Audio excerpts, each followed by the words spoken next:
Hey y'all, welcome to another episode of Tiny Rand Rambles.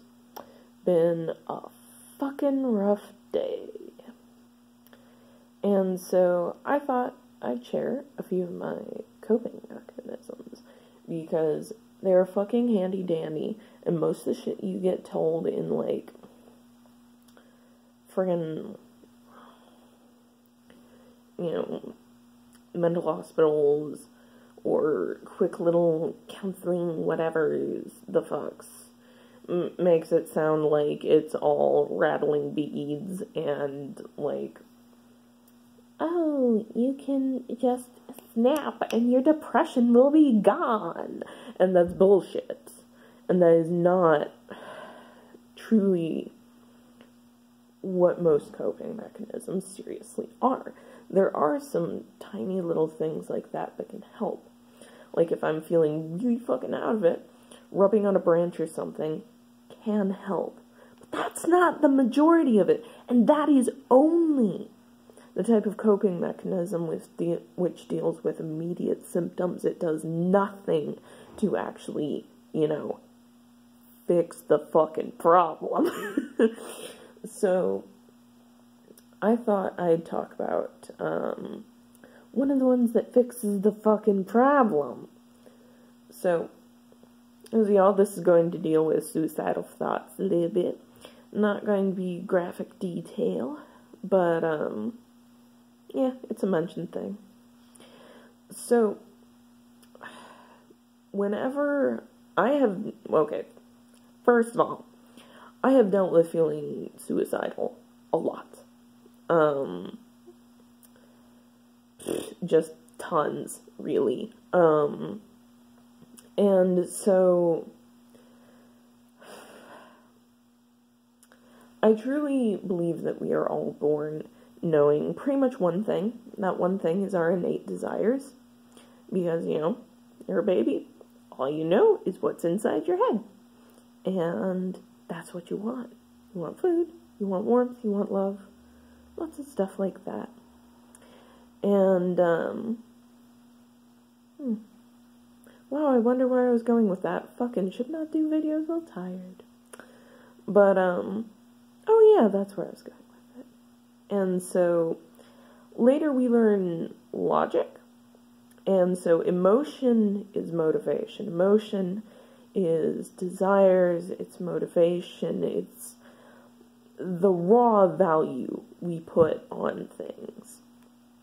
Logic is all about how to get that, how to fulfill that, how to work around problems, and how to deal with the world, and how to keep ourselves happy and healthy and stuff. And so here's the thing. Emotions are never wrong. They are never unhealthy. When things get unhealthy, that is because our logic has fucked it up. And so,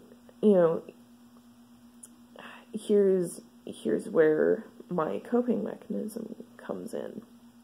Whenever I am feeling suicidal, I remember that I am not innately desiring death exactly. That was, not a desire that came about, just immediately. There are emotions there, and they're horrible and they're bad, but the emotions don't tell me to do that. What tells me to do that is the logic. And so, when I am feeling horribly shitty, and I want to die, it is not that I actually want to die. It's that I want to stop feeling shitty. And I have come to the conclusion that there is no other way to stop feeling shitty. And,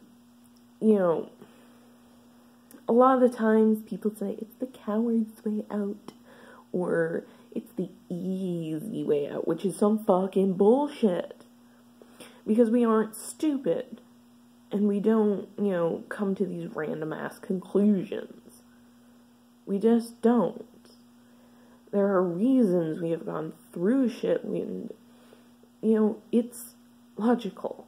It is, unfortunately, you know, reasonable for us to conclude that, but at the same time, it is not a good conclusion, and it is not the correct conclusion, and we can find other ways to stop feeling horrible without, you know, being hurt or hurting ourselves.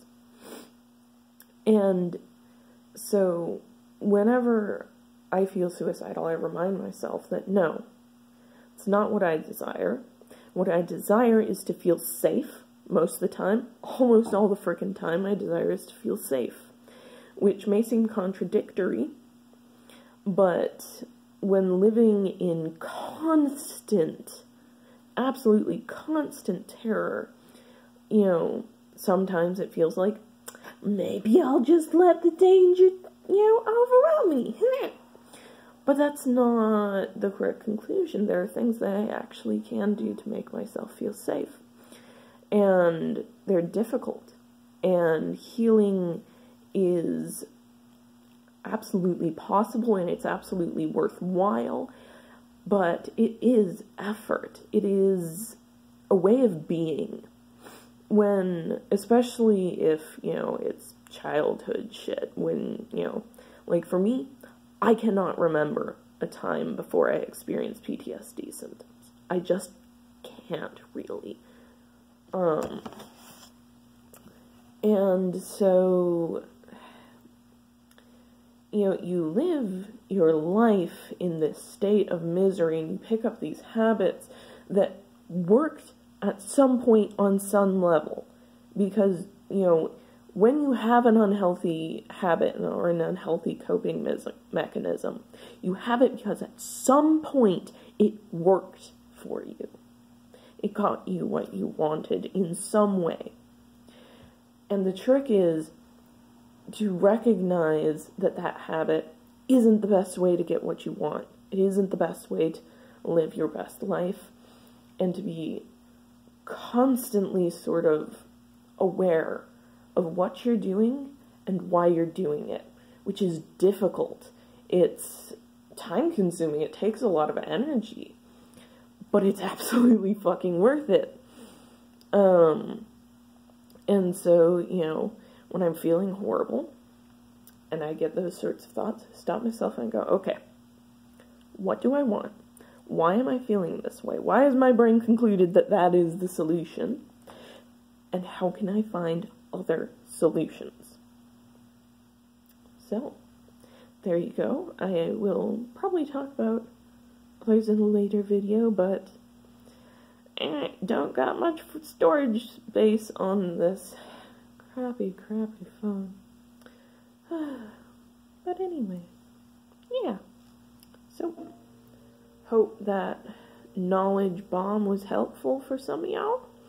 And I'm going to just crane fly out of my dorm room and then fucking sleep or some shit. Anyways, bye.